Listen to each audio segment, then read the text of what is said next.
You know that moment when a self-appointed neighborhood dictator in a pastel cardigan decides your own driveway is her personal battlefield? This HOA queen bee rolled up like she owned the Constitution itself, demanding I rip out a perfectly legal gate.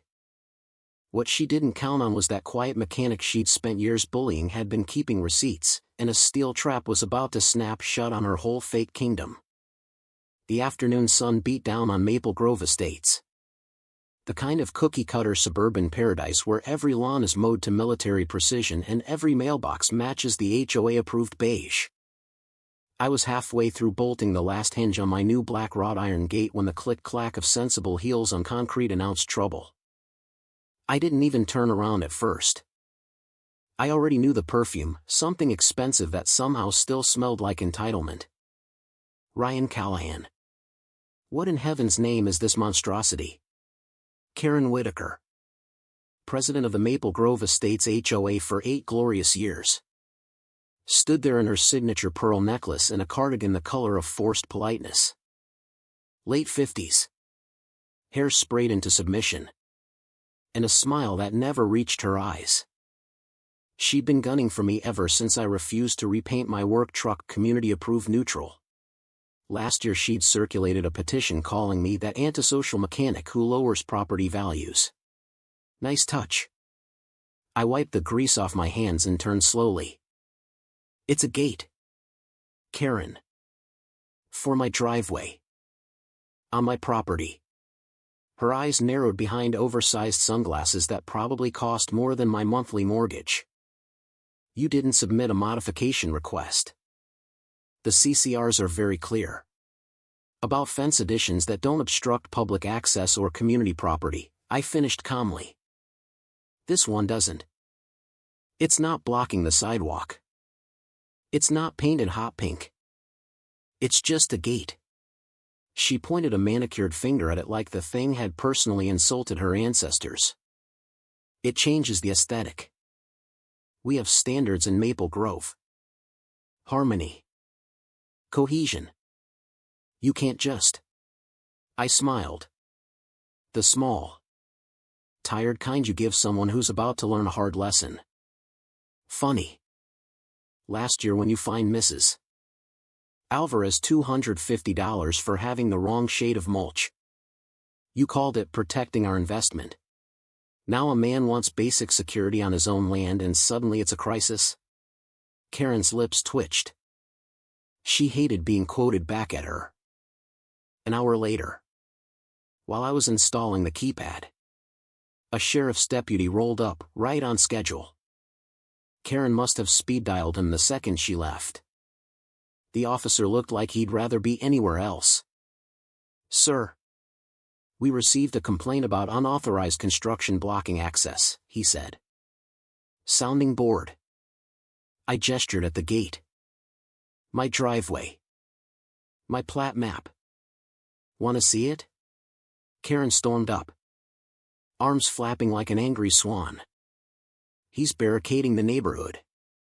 That access road is shared. He's turning this into a fortress. The deputy blinked. Ma'am, that's his private drive. It's not even connected to the main loop. It feels shared, she huffed. The deputy actually laughed under his breath. Ma'am, feelings aren't in the county code. He glanced at my documents, nodded, and left with a quiet good luck. Man. Karen stood frozen in my driveway, lips moving like she was rehearsing the speech she'd give at the next board meeting. I gave her a friendly wave and went back to work. What she didn't know, what I hadn't told anyone yet, was that the only road leading to her oversized corner lot curved right behind my property line. The easement she and 3 other houses used ran straight across the back of my land. Legally, I still had to allow passage. Nothing in the rules said I couldn't control how. By the end of the week, the gate was fully operational, complete with a keypad system that logged every entry. The next morning, Karen stood outside it like a disappointed ex, arms crossed, glaring at the camera. She jabbed the call button so hard I thought she'd break a nail. Open this immediately, she demanded. I answered through the intercom, keeping my voice pleasant. Morning, Karen. I need your access code. I don't have a code. This is ridiculous. I leaned closer to the mic, letting the silence stretch just long enough. You know the process. Submit a formal written request. HOA style. You taught me all about following proper channels when you fined me $150 for parking my truck in my own driveway last summer. Remember? For the good of the community. The line went dead. On my security feed, I watched her stand there for a full 5 minutes. Shoes planted in the dirt. Face turning an impressive shade of crimson. She looked like she was trying to will the gate open through sheer Karen energy. Eventually she stormed off, muttering something about anarchy. I went back to replacing a brake line on a client's Chevy, whistling. She didn't stay quiet for long. That evening my neighbor Clark knocked, holding a six-pack and wearing the expression of a man who'd just survived a board meeting. We cracked beers at my kitchen island. She called an emergency session, he said. Claimed the easement was misfiled and the HOA actually owns the strip behind your place. Got her realtor buddy pulling records to prove it. I leaned back, smiling without humor. That's not just wrong. That's the kind of creative paperwork that gets people disbarred. Clark nodded. She's scared. Rye. You embarrassed her in front of the deputy. Now she's flailing. But Karen didn't flail. She escalated. The next morning, a tow truck idled at the end of my driveway. The driver was on the intercom with someone. I opened the gate, phone already recording in my pocket, and walked down still in my work boots. The driver looked confused. Got a work order to remove an unauthorized obstruction from community property. I took the paper he handed me, sweet Maple Grove letterhead. No signature. No notary. Just vague demands and Karen's flowery signature at the bottom. I held it up. This is cute. Did she also tell you to ignore county records while you're at it? Touch that gate and you're looking at trespassing and destruction of private property charges. Your choice. The driver backed away fast. I'm just the guy with the truck. Man. As he drove off, I headed straight to the city zoning office with every document I had. That afternoon, city planner Marisol called me in. When she saw Karen's fake removal order, her eyebrows shot up. This looks like she tried to impersonate official city correspondence. That's not great for her. By the time I got home, Karen was pacing by the gate again, phone glued to her ear, gesturing wildly. I didn't engage. I just watched from the workshop window, letting her dig the hole deeper. 2 days later, a white city SUV pulled up. Marisol and an assistant city attorney stepped out, walked the property lines, took photos, and knocked on my door. They spent an hour in my dining room going through everything. The attorney, Martin, finally looked up. We've received complaints from other residents too. This isn't the first time Mrs. Whitaker has issued fake notices under city authority. We're opening a formal investigation. That night Clark came by again. This time with a folder of old violation letters Karen had sent him, threatening to seize his shed unless he painted it the exact HOA beige. She's got the board terrified of her, he said. But if the city's involved now. Karen changed tactics the next morning. She showed up at the gate wearing what she probably thought was a conciliatory smile. It looked more like a hostage video. Ryan. Dear. Perhaps we got off on the wrong foot. Let's schedule a nice meeting. Compromise. For the community. I answered through the intercom. Is this before or after you forged a city removal order? Her smile froze. I have no idea what you're talking about. Then maybe call the city attorney.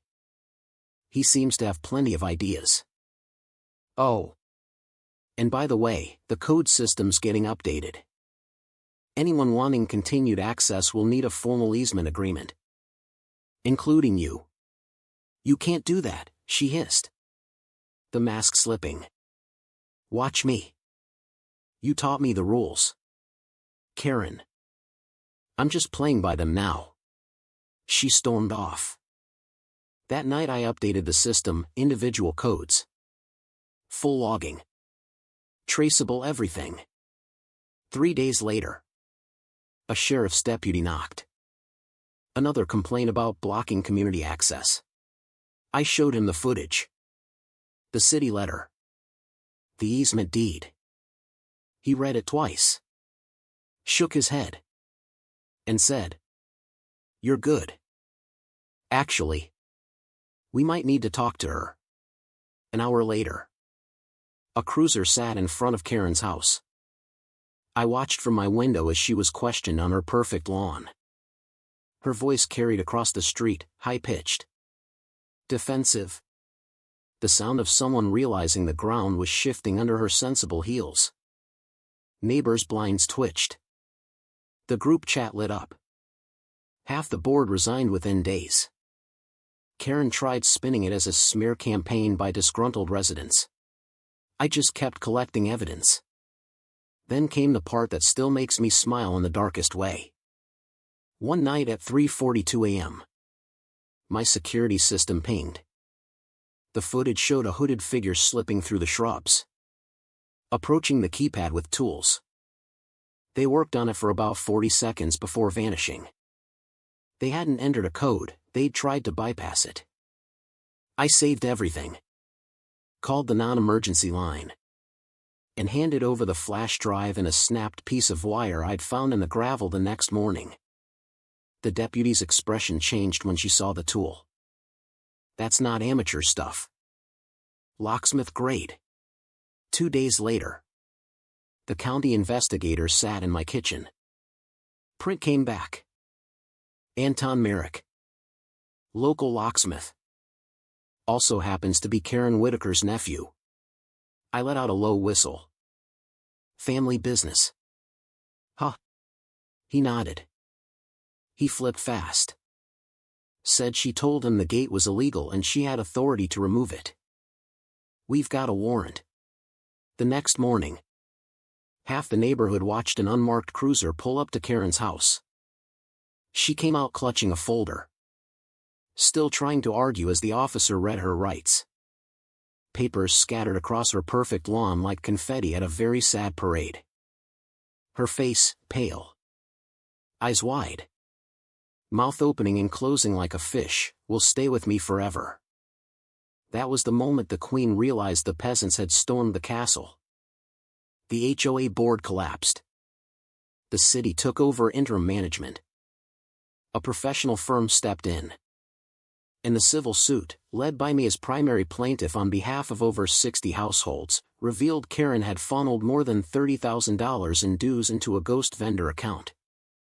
She'd even used one of my old invoices as a template. The audacity was almost impressive. At the trial, she sat there hollow-eyed while I testified. Documents and footage queued up. No more speeches about community harmony. Just silence. She lost on every count. Restitution. Fines. Permanent ban from any HOA board in the county. She sold her house at a loss to a retired couple who just wanted quiet. I handed them their gate codes personally. The new board is normal people, teachers.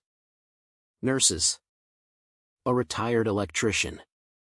No more emergency meetings about fence height. No more fines for the wrong mulch. People actually talk to each other on the sidewalks again. My gate still stands. Solid. Unmoving. A quiet reminder that sometimes the best defense against bullies waving rulebooks is a little steel and a lot of patience. So here's the question I want you to answer honestly in the comments. Was my gate an act of selfish defiance that threatened the neighborhood's precious aesthetic, or was Karen Whitaker the real danger, the one who turned community standards into a weapon against her own neighbors? Who was truly in the wrong here?